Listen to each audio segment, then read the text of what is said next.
मंजू और अंकिता के बीच में कपड़े धोने को लेकर झगड़ा हो रहा था। अंकिता बहू, तुझे कितनी बार कहा है कि मेरे कपड़े अलग से धोया कर, सारे कपड़ों के साथ मेरे कपड़े मत धोया कर। मम्मी जी, मुझे घर के और काम भी करने होते हैं, मेरे पास सिर्फ कपड़े धोने का ही काम नहीं है। मैं घर के सभी सदस्यों के कपड़े अलग धोऊं, आपके अलग, मेरे पास इतना टाइम नहीं है। अगर ऐसा ही है तो आप अपने कपड़े खुद धो लो।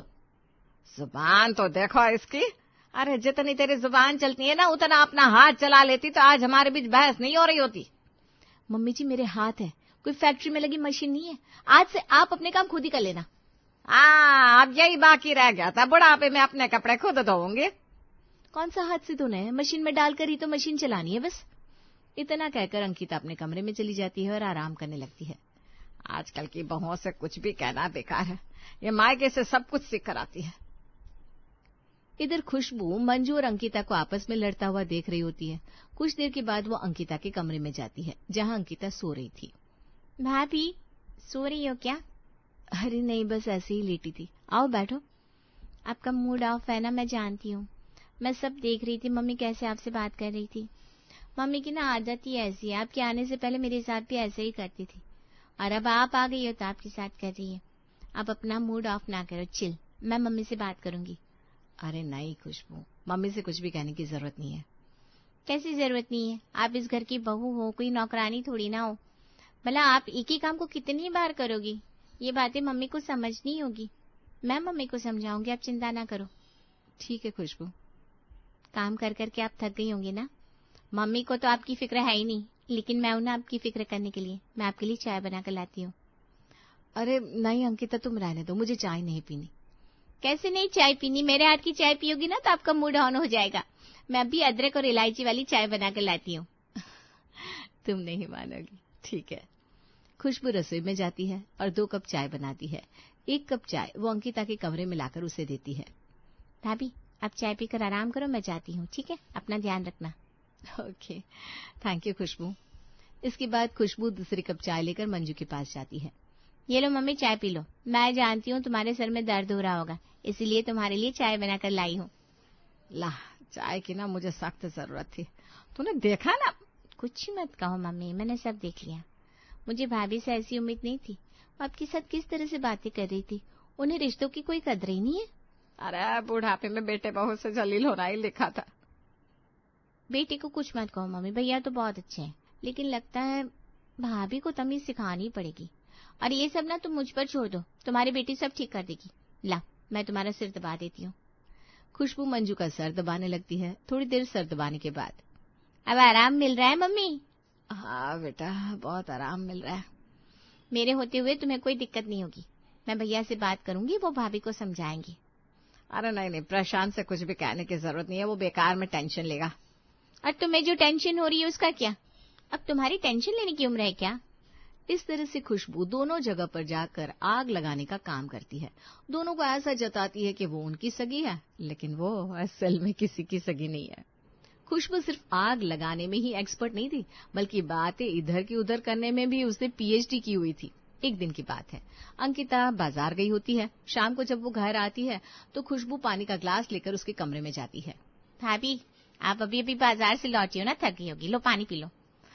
थैंक यू खुशबू, सच में मैं बहुत थक गई हूँ, मुझे बहुत जोर की प्यास भी लगी थी। जानती हूँ भाभी, आप घर का सारा काम करती हो, फिर घर के काम से बाजार भी जाती हो। खुशबू अंकिता के हाथ में ज्वेलरी की एक बैग देखती है। वैसे क्या लेकर आई हो भाभी? लगता है सोने का सेट लाई हो।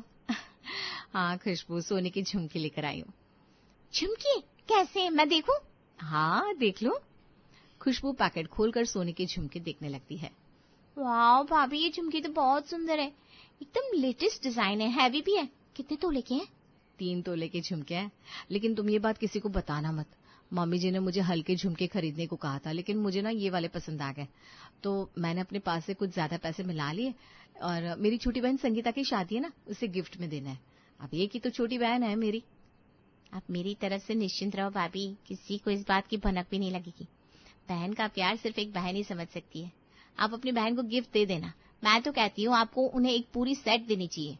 अरे नहीं खुशबू, अभी हमारा उतना बजट नहीं है। तुम तो जानती हो तुम्हारे भैया के ऊपर लोन का कितना प्रेशर है। हाँ भाभी, वो तो है। आप सबके बारे में कितना सोचती हो। सच में आपकी जैसी बहू आ जाए ना तो घर स्वर्ग बन जाए। अरे बस, इतनी भी तारीफ मत करो। नहीं भाभी, सच कह रही हूँ। सच में आप बहुत अच्छी हो, मुझे भी ना आपकी जैसे ही बनना है। अंकिता को खूब मक्खन मलाई लगाकर खुशबू वहां से खिसक जाती है और पहुंच जाती है मंजू के कमरे में। मम्मी क्या कर रही हो? अंकिता की बहन की शादी में जाना है ना, उसके लिए उपहार ले जाना है, उसी की तैयारी कर रही हूँ। देख तो ये अंगूठी कैसी रहेगी। मंजू खुशबू को एक सोने की अंगूठी दिखाती है। मम्मी इतनी महंगी अंगूठी देने की क्या जरूरत है? भैया का हाथ अभी इतना तंग है और आप दोनों इतने पैसे खर्च कर रहे हो। आप दोनों तो किसकी बात कर रही है? भाभी की। और किसकी?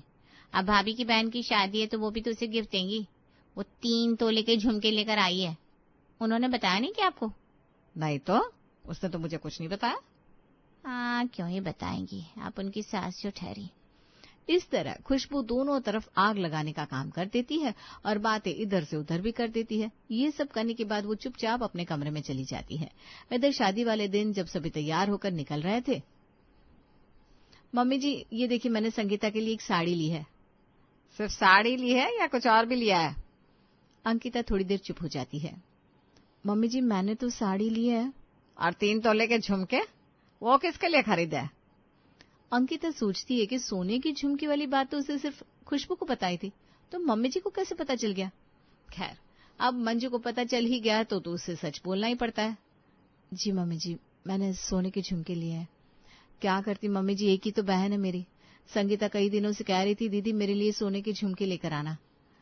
कोई बात नहीं बहू, मैं तुझे मना नहीं कर रही हूँ, लेकिन कम से कम मुझे बता तो देती। तेरी सास हूं मैं आखिर। जी मम्मी जी। धीरे धीरे खुशबू की आदत और बढ़ती जाती है।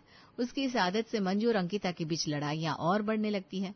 एक बार की बात है, अंकिता के पास उसकी सहेली निशा का फोन आता है।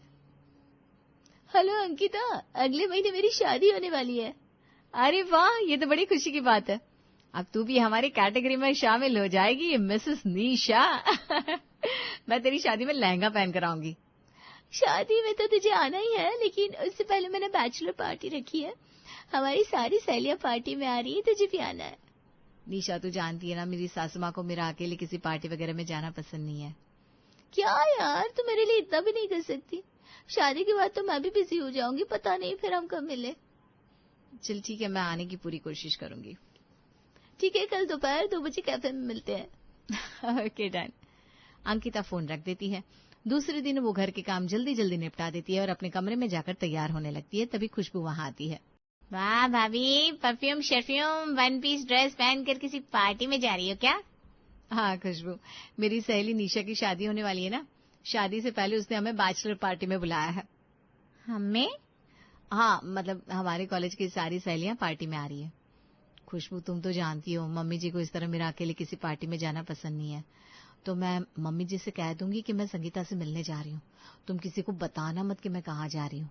अरे आप बेफिक्र होकर जाओ भाभी, मैं किसी को कुछ नहीं बताऊंगी। और हाँ, टेंशन फ्री होकर मजे करना, पार्टी एंजॉय करके आना। Thank you Khushbu. Thank you किस बात का, मैं आपकी ननद नहीं सहेली हूँ। अंकिता खुशबू को गले से लगा लेती है और अपना खूब प्यार लुटाती है, फिर पार्टी में चली जाती है। उसके जाने के बाद खुशबू सीधा मंजू के कमरे में। मम्मी, अब इस घर में आपकी कोई अहमियत नहीं है। आपकी गार्डियनशिप इतनी ढीली पड़ जाएगी, मैंने सोचा भी नहीं था। क्या हुआ? तो ऐसा क्यों बोल रही है?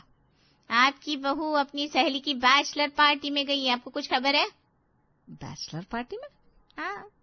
और फिर खुशबू वो सारी बातें मंजू को बता देती है जिसके लिए अंकिता ने उसे मना किया था। अच्छा, आने दे अंकिता को।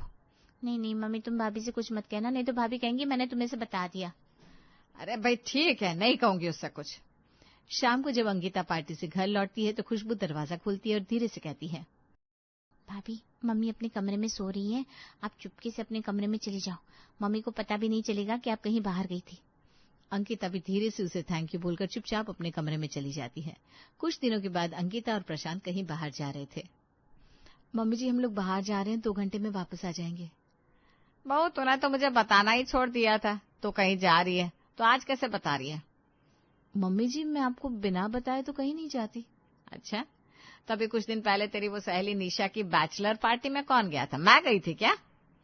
अंकिता मन ही मन सोचती है कि ये बात उसने सिर्फ खुशबू को बताई थी, तो मम्मी जी को कैसे पता चल गई? वो मम्मी जी उस दिन मैं जल्दी में थी ना, तो बस बहू, बहाने बनाने की जरूरत नहीं है। अंकिता प्रशांत के साथ बाहर चली जाती है, लेकिन उसे खुशबू पर शक हो जाता है। ऐसी बात नहीं है कि खुशबू सिर्फ अंकिता की बातें मंजू को बताती थी, वो मंजू की बातें भी अंकिता को बताया करती थी। एक दिन मंजू खुशबू से कुछ साड़ियां मंगवाती है। मम्मी ये लो, तुमने जो साड़ियां मंगवाई थी मैं ले आई, लेकिन तुम इतनी साड़ियों का करोगी क्या? अरे इसमें से एक साड़ी अंकिता को दूंगी, बाकी साड़ियां तेरे लिए रख दूंगी। तो अंकिता को बताना मत, मैंने इतनी सारी साड़ियां मंगवाई है। अरे ठीक है ना मम्मी, भाभी को क्या, किसी को कुछ भी नहीं बताऊंगी बस। उन साड़ियों में से एक साड़ी मंजू अंकिता के लिए रखती है, बाकी साड़ियों को खुशबू के लिए अलग हटाकर रख देती है। जा तो अंकिता को बुलाकर ला। खुशबू अंकिता के कमरे में जाती है और उसे बुलाकर लाती है।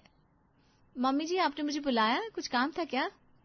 हाँ बहू, ये देख, ये साड़ी मैंने खास तेरे लिए मंगवाई है, अच्छी है ना? जी मम्मी जी, साड़ी तो बहुत सुंदर है। ऐसे ले जा और अपने बर्थडे वाले दिन पहन लेना, मेरी तरफ से ये तेरा birthday gift. Thank you mummy ji. कुछ दिन के बाद अंकिता का बर्थडे आता है। अंकिता मंजू की दी हुई साड़ी पहनकर तैयार हो जाती है। वो किचन में खाना बना रही थी, तभी खुशबू वहां आती है। क्या भाभी, आज का दिन इतना खास है और आज के दिन आपने इतनी हल्की साड़ी पहन ली? अरे ये साड़ी मम्मी जी ने खास मेरे बर्थडे के लिए मंगवाई थी। बहुत बोली हो आप भाभी।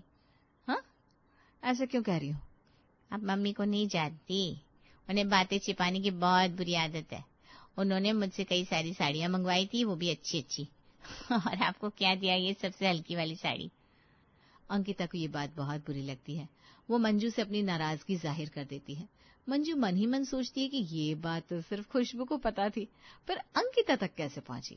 अब मंजू को भी अंकिता पर शक होने लगता है। खुशबू का खेल अब जल्द ही खत्म होने वाला था। एक दिन वो अपनी ही जाल में फंस जाती है। होता यह है कि अंकिता प्रशांत के लिए ब्लू कलर की नई शर्ट खरीद कर लाती है। वाह भाभी, ये शर्ट भैया के लिए लाई हो क्या? हाँ खुशबू, लेकिन अभी किसी को मत बताना, मैं उनको सरप्राइज दूंगी। ठीक है भाभी। लेकिन खुशबू कहाँ चुप रहने वाली थी, वो फौरन मंजू को जाकर बता देती है। शाम को जब प्रशांत ऑफिस से घर आता है तो वो उसे भी बता देती है। भैया, आपको एक राज की बात बताऊं? बता, क्या बात है? आपको कल सुबह भाभी की ओर से एक सरप्राइज गिफ्ट मिलने वाला है, ब्लू कलर की शर्ट। अच्छा। दूसरे दिन सुबह जब अंकिता प्रशांत को एक पैकेट देती है तो प्रशांत पैकेट खोलने से पहले ही बोल देता है, अच्छा तो मेरी फेवरेट ब्लू कलर की शर्ट ले आई।